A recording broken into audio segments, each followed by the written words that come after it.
course. So first, Vladimir, thank you so much for your invitation. It was a pleasure to receive you in London.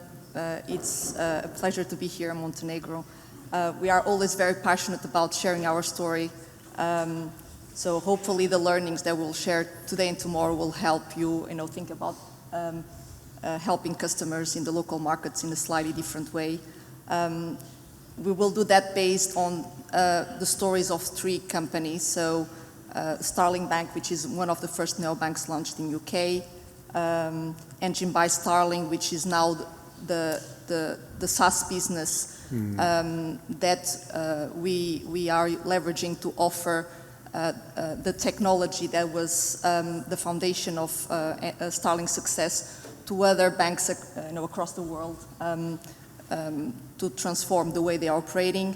And then, last but not least, Salt Bank, which is a new bank in Romania, which was the first bank doing the leap of embracing this new way of launching propositions to the market. So I would start with Starling. So Starling was founded 10 years ago by a banker called Anne Boden. She had 55 years of a long career in banking. She was very frustrated by all the constraints, and she had a mission and a purpose in life. She wanted to actually make banking better for people so they could manage better their finances, and therefore she decided to launch a different bank which would allow actually customers to manage the finances out of a mobile, but also would allow the employees across the bank to operate their daily lives and their daily jobs on a single dashboard. To deliver this vision, she started by looking at what's available in the market in terms of technology. She couldn't find anything that would, deliver that vision, that purpose we've discussed many times today.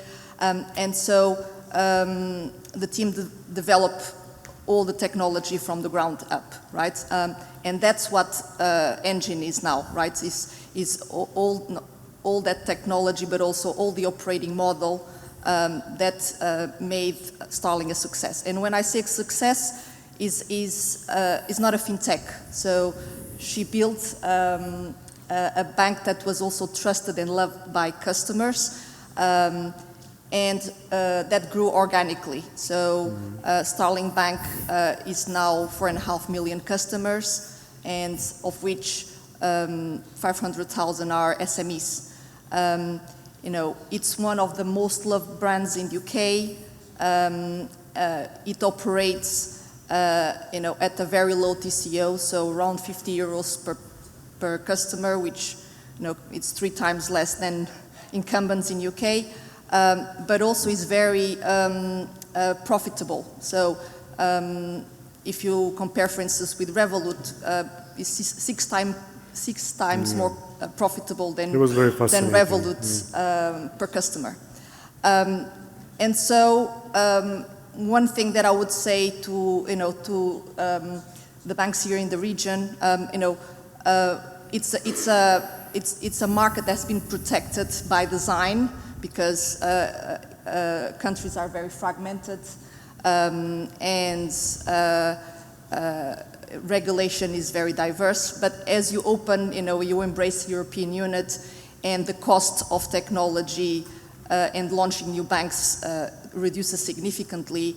I anticipate that in the next 2 to 5 years there will be new players in the market, and therefore, the strategy that you have been adopting so far, which is to incrementally digitalize processes like the onboarding one, when those players arrive to the market, it might not be enough. So my suggestion to you is do a leap in terms of digital transformation, and either by launching new banks or transforming from the ground up, embrace new ways of working and new technology across the entire value chain.